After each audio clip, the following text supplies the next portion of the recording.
Magandang hapon po sa inyong lahat.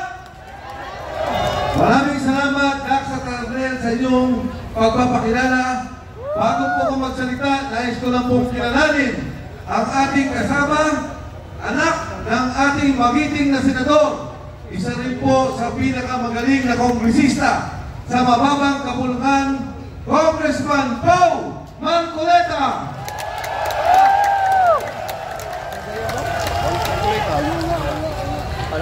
Alam nyo mga kasama, habang tayo po ay nandito sa EDSA, tayo rin ay kaisa sa ginagawang pagkilos ng ating mga kapatid sa Iglesia ni Cristo dyan po sa Luneta.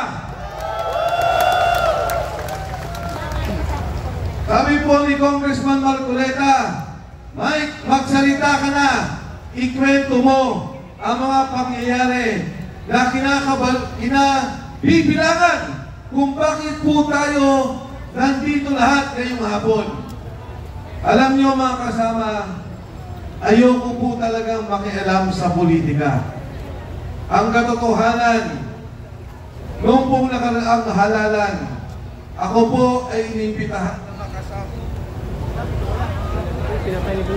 Huwag niyong patayan naman. Huwag niyong patayan. Patayan.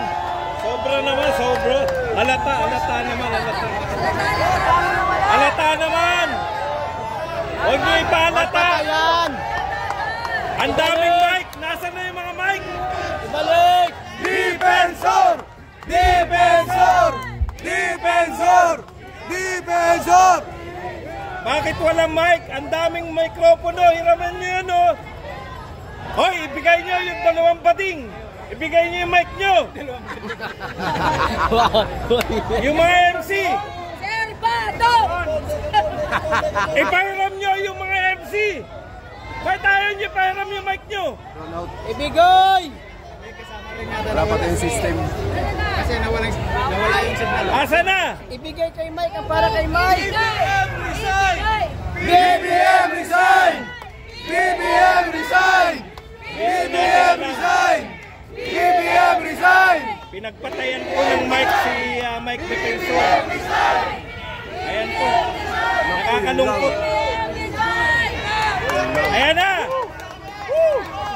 Sa wakas! Tripod! Tripod! Tripod! Hello, ayan na. Ayan na, oh! Tripod! Tripod! Hoy! Men's Akala- baba! Anong palagay nyo? Sinasabotahin na po ba tayo? Oh! Mga kasama, katulad ng aking binabanggit kanina, gusto ko po sanang lumayo muna sa politika. Nung ako ay imbitahan ni Senador Marcoleta at ng sagip, nung pong nakaraang halalan, ang sabi ko kay Senador Marcoleta, Senador Kadante, kumari ayoko munang sumabak sa politika. At umabot po sa punto na maraming nagiging panggugulo, debate at away sa politika, hindi po ako nakikialam. Hanggang sa lumapit si Sergeant Orly Gotesa. Yun! Gutesa! Gutesa! Gutesa! Gutesa! Gutesa! Si Sergeant Orly Gotesa po lumapit sa akin. Ang sabi, dahil nung panahon na yun, chairman ng Blue Ribbon Committee, si Senador Dante Marcoleta. Ang sabi niya, Kong, sabi niya, ito po ang mga nangyayari. Nag-deliver po kami ng pera. Dito, sa may Valle Verde, dumarating ang bilyong-bilyong pera. Nilalagay po namin sa maleta at dinideliver namin doon po kay Speaker Martin Romualdez. Marami po siyang kinento, pati yung Department of Health.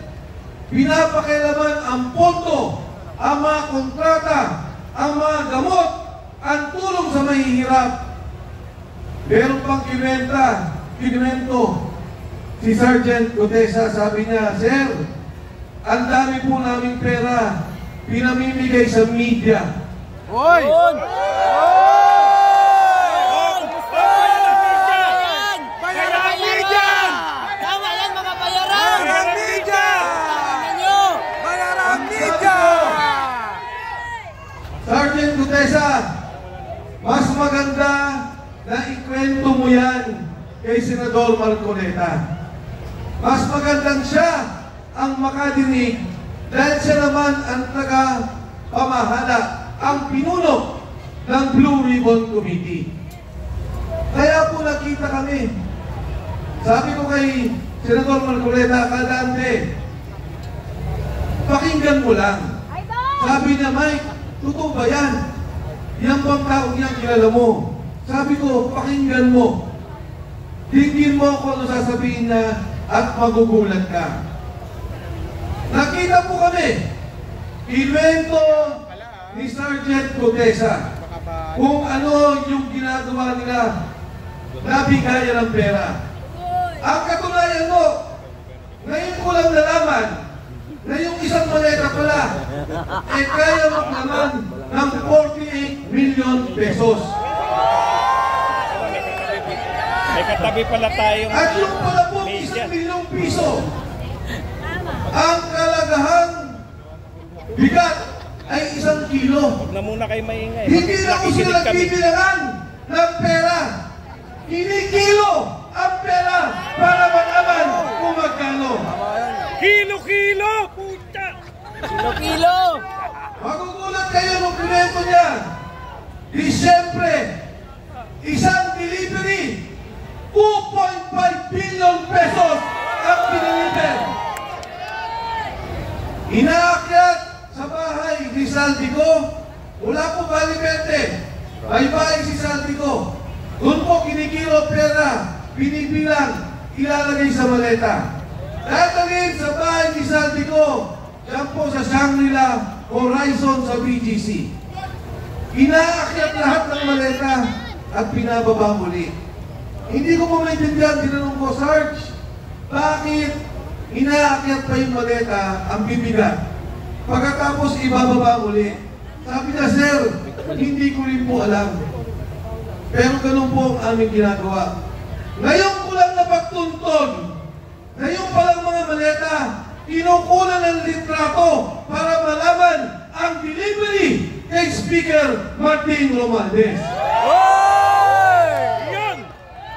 Ngayon po, nung una, si Sergeant Gutesa sabi na hindi ko kailangan ng protective custody o proteksyon ng Senado. Sabi niya, huwag niyo na rin po akong isama sa Witness Protection Program.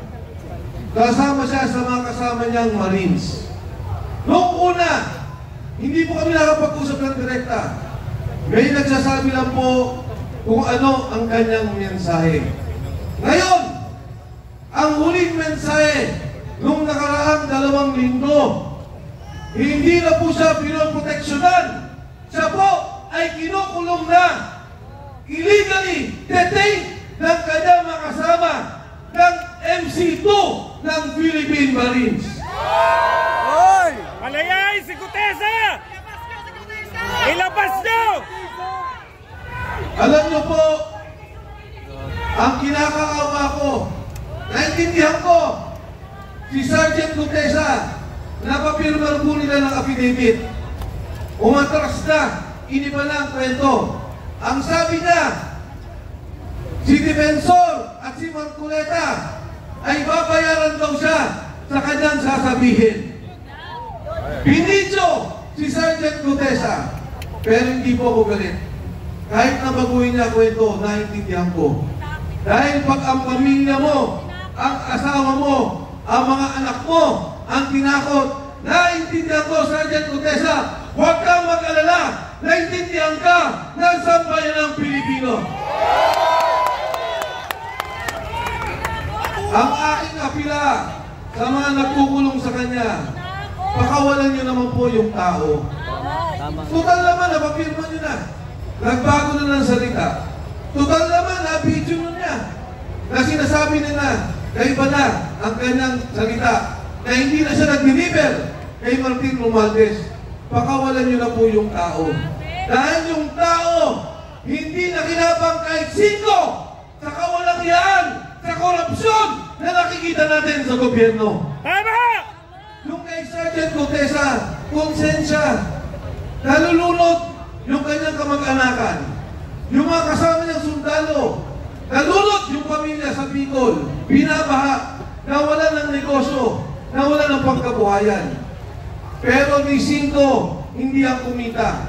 Hindi ang congressman, hindi ang senador, hindi ang contractor, hindi ang DPWH. Nag-deliver lang yan ng pera at na konsensya sa nakikita niyang nakawan sa sambayan ng Pilipino. Mga kasama, kahapon lang, yung pamilya niya, inilipat na namin ang bahay dahil binabantayan din. Bakit? Dahil si Saldico, sinabi niya, totoo ang sinasabi ni Gutesa.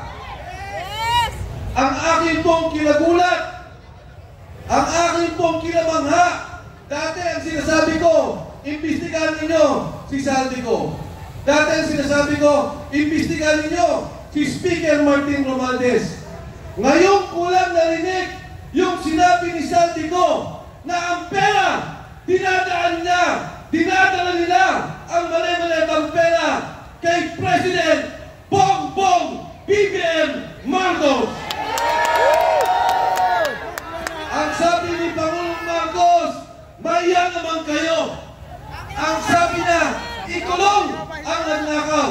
Ang hamon ko sa kanya, President BBM Marcos, ikaw ang mastermind. Ikaw ang dapat mahiya. Ikaw ang dapat ikulong ng sambayanang Pilipino.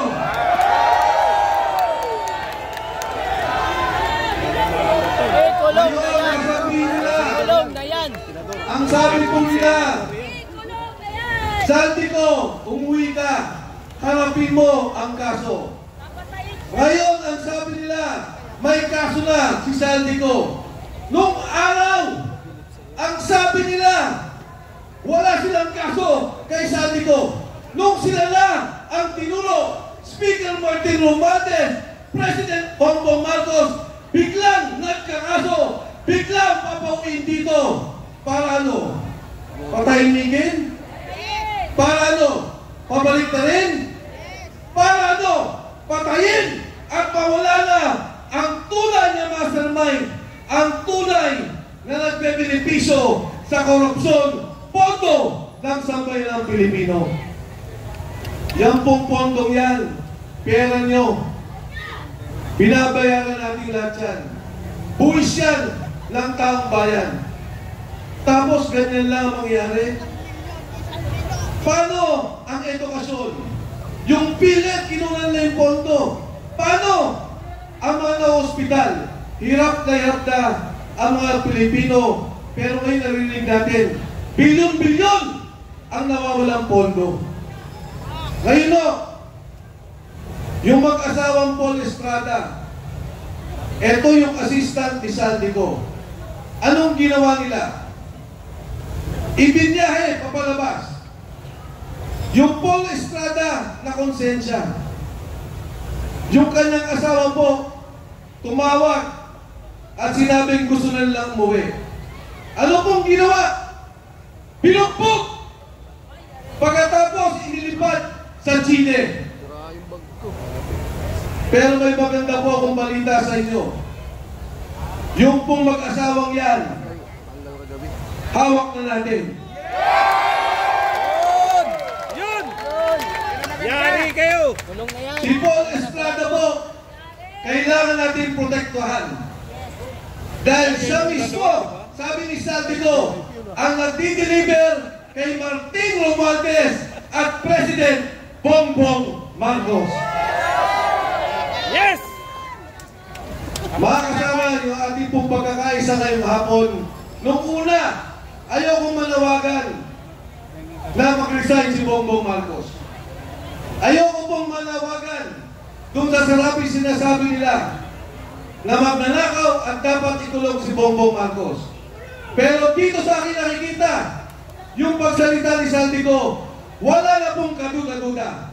Si Saldico, chairman ng Appropriations Committee ng Kongreso. Bata nila, tao nila, 3 taon. Hindi ka magiging chairman ng Appropriations Committee kung hindi ka pinili ng Pangulo. Si Speaker Martin Romualdez, pinili ng Pangulo. At yung pontong yan, sila ang gumagawa. Sila ang nag-aayos. Ngayong pong araw, tinanggal si Executive Secretary Bersami. Tatanggalin din daw ang DBM Secretary Amina Pangandaman. Estado. Ang apil ako sa kanilang dalawa, magsalita na rin kayo bago kayo kasuhan at ituro ng administrasyong to. Alam nila ang galawan ng pondo. Alam nila ang nangyayari. Maawa naman kayo sa sambayan ng Pilipino. Sa kasaysayan po natin, ngayon lamang nangyari ang ganitong korupsyon. Ngayon lamang ang nangyari ang ganitong nakawan. Ang sitwasyon po natin, ang mismong sindikato, ang administrasyon, ang Pangulo, ang nangunguna sa sindikato ng Republika ng Pilipinas. Marcos resign! Marcos resign! Marcos resign! Marcos resign! Marcos resign! Marcos resign!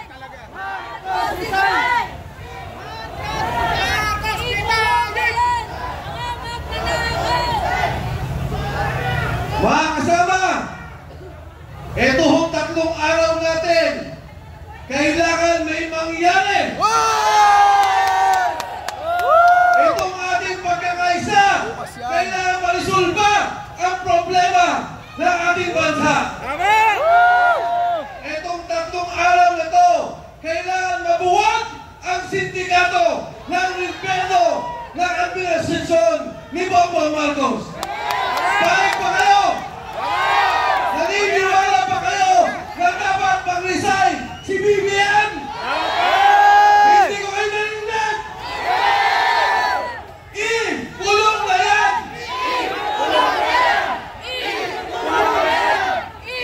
Kulong na yan! Marcos resign! Marcos resign! Marcos resign! Tayo ba ay handang kumilos para maayos ang sambayang Pilipino? Handa ba kayo tumindig sa prinsipyo na linisin ang korupsyon ng bansang Pilipinas? Sa gitna po ng ating pagkakaisa, tandaan po ninyo, kasaysayan po ito, na sa pagkakataong to, tumayo ang Pilipino, tumayo ang sambayanan para itigil ang korupsyon, itigil ang bulok na sistema at ayusin ang kinabukasan ng kabataang Pilipino. Maraming salamat po. Magandang gabi sa inyo lahat. Mabuhay si Defensor!